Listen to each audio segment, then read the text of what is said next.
Surely you've met your match once or twice. Ha! The closest I've got to my match is when I linger over long while lighting my pipe.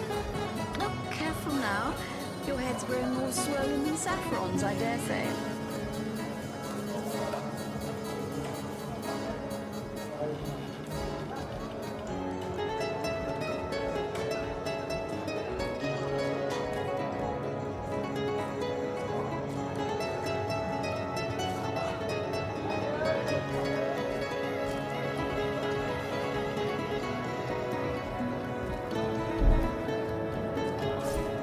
Whatever happened to that troop of eager imbeciles we sent to the northern cave? Do I seem like the sort who concerns myself with such things? You'll be concerned enough when you realize that reward money won't be lining your pockets.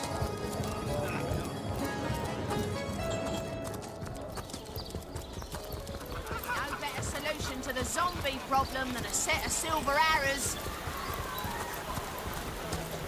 Quiet day on the market, it seems. Neither of you cares to plead for his very existence.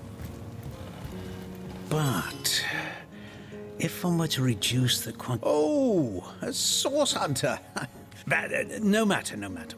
Eat me? Why, I'm more than a little surprised you haven't heard of me. Perhaps I can jog your memory. It was I who cured the Duchess of Arata of her unslakable thirst. Not to mention that it's been my guidance that has permitted my... Yes. If that's how we're referring to the... She's in the other room as we speak. Perhaps you can prevail upon her to offer a demonstration. She's gotten hold of a stone, supposedly capable of fantastic feats of heat. But she claims to have gotten the relic from a little northern town, Silver... Utter rubbish, I say.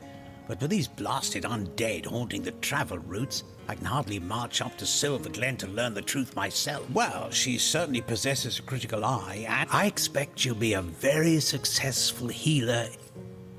Stone. Interesting indeed. Nothing sets me on edge like inexplicable magic. Soothing a corpse's troubled mind. That relic of Evelyn's the so-called healing crystal. I've seen one like it before, and by the Patriarch's pockets. It's a relic of source. One look at that gem will be enough to convince me it's no force of good, but a bloodstone through and through. I've come across such a stone before. It may be capable of healing, as the good doctor describes. Bloodstone is so named for a reason, you see. What starts as a pretty gem is corrupted by sick sorcerers who infuse it with the blood of the slain. If that stone is what I suspect, I wouldn't trust Cecil's so-called healers any more than I'd trust a pyromancer on a wooden boat. Gone far. Excuse me? This is a private sick room. Who in the name of the Seven do you think you are, Barge? I'm sorry. It's this task. I'm just... Who am I to meddle with life and death? I'm an apprentice of the healing arts. Healing. But this decision feels like precisely the opposite. I've been racking my brain trying to decide on the best... Yes, a curious relic indeed. I got it from a kindly abbot, Loic by name, in the northern town of Silver Glen. I myself was nothing if not skeptical of his claims, but it's strange. The stone is only good for a single use at a time before it... What would you like to know? One of the brave few willing to traverse the trade routes plagued by the... Thankfully for him, a cattle trader found him. Quite the venerable staple of Cecil, Stephen, and recently blessed with his third grandchild. Nearly everyone in Cecil is familiar with grinning. You are? I thank you a million times for your help.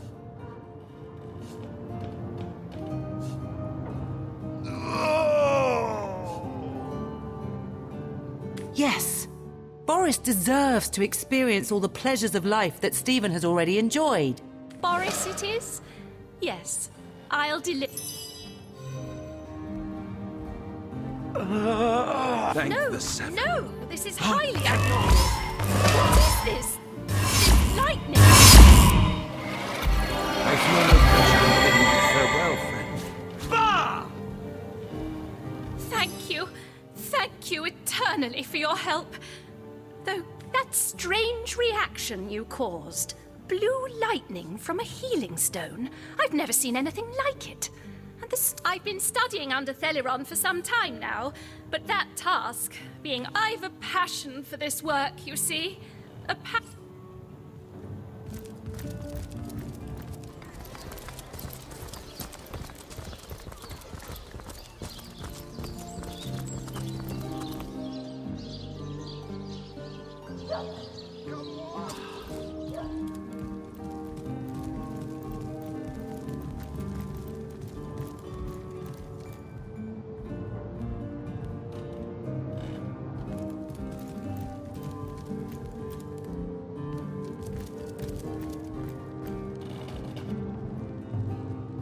My, what a strong and handsome officer you are, kind Septimus. You must have fought many a battle, am I right?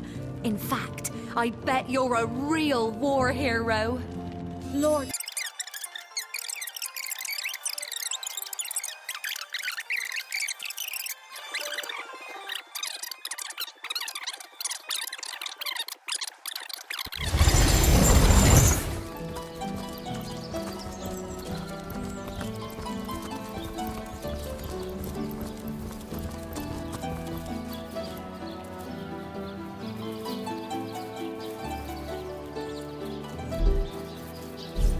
Rest in peace, darling.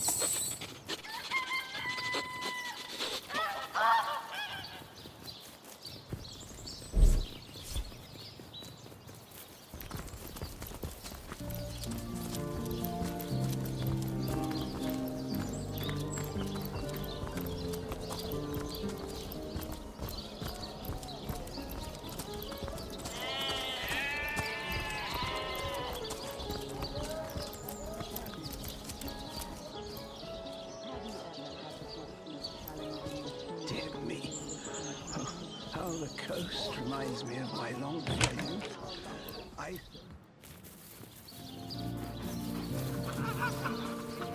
Looks like that dog is awfully agitated. Is he trying to tell me something? Hey, wow!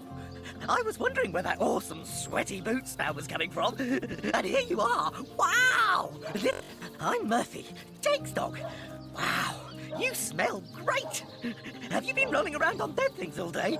You know who I miss? Jake. Sometimes he'd just sit there being awesome. And I'd give him this look like, you smell great. And he'd give me this look like, you do too, Murphy. I came here so I could smell Jake again. He smelled great. But whatever's buried there doesn't smell like Jake at all. No, it's definitely not Jake. He was awesome. If I ever find out who killed Jake, the most awesome Jake who ever jaked, I'll bark so much. Seriously, so much. You have no idea. Rest in peace, darling. Here lies Jake. Please do not disturb. Jake, where are you? Are you here, Jake? Jake!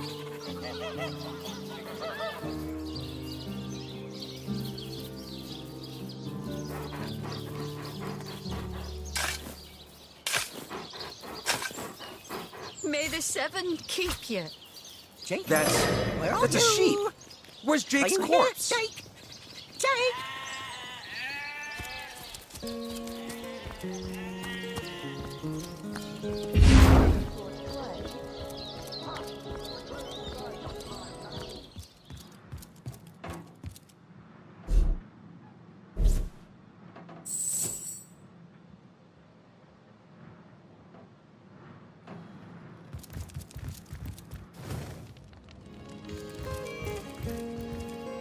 So, what's the bad news?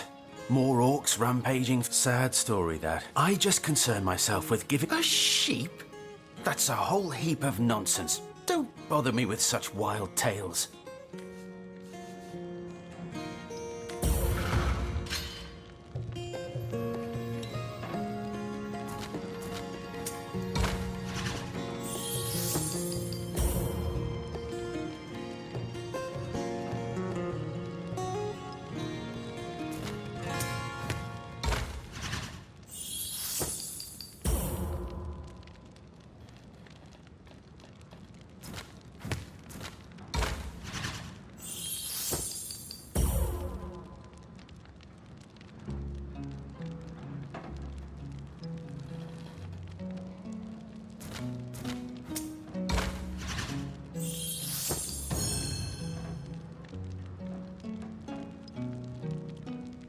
I suppose you're right. At least if I tell you myself, you'll hear the proper account of things. I buried that blasted sheep, but I swear on my lucky left foot I had nothing to do with that body disappearing. 1 minute it was on my slab, you see. I left the room for just a moment to answer the bell in the front parlour, and when I returned, the body was simply gone. In its place was a sack containing more gold coins than I could even count. The message was clear. Silence is golden. My business has been declining right alongside the rest of our blighted city. And that sack of gold was worth more than I made during one of the good years. I needed cash, and someone needed my silence. I knew I had to bury something or risk being found out. So that night, I stole into the market and made off with Bertia's fattest sheep. It was a bloody waste to stick so much fine meat into the ground to rot, but it had to be done. The next day, the pallbearers retrieved Jake's coffin, sealed to hide the body's terrible wounds, none the wiser that within the casket lay nothing more venerable than us now. You can imagine I've spent more than my share of restless nights wondering who could have wanted that cadaver and for what purpose. I'm not an inch closer to imagining the why, but I've got a few inklings as to the who. Near as I can reckon, there are only 4 people who could have been involved. Mayor Cecil, Captain Aureus, Theleron's apprentice Evelyn, and Esmeralda. Plenty of us shopkeepers entrust the mayor with the spare keys to our businesses, you know. And he's the only person in town with a second copy of the key to the mortuary. He could have used it to sidle in without a peep, if he were so inclined. Aureus himself paid me a visit the night the body was delivered. Came rapping at my door in the frosty morning before the sun had even started peeping.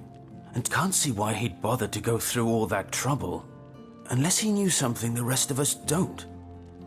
I know it sounds strange suspecting the doctor's apprentice of something so ghoulish as this, but there's few in this city could manage to transport a corpse without raising eyebrows. It was she who delivered Jake's body from the inn to the mortuary, and there was something about her that night, some kind of excitement. Seemed she could barely contain her thoughts, that there was something thrilling about to happen. I can't quite settle it in my mind how a young medical professional would have such a strange reaction to and this may or may not have anything to do with the whole rigmarole. But her master, Dr. Theleron, bought an old shack of mine, one overtaken by undead, for an exorbitant price considering what he was getting. I never did figure what he wanted it for, but he sure seemed eager. I never saw a widow less distraught at the death of her husband, and I've seen hundreds pass through my parlour. It was she who rang my bell just before the body was snatched, lured me outside claiming she needed air, before discussing the funeral arrangements. That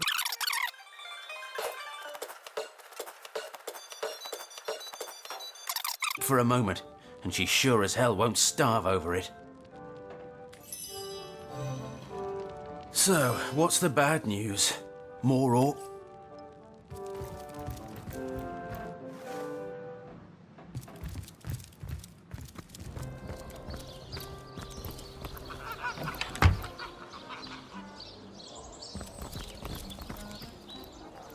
Everything we do seems to fortify your abilities.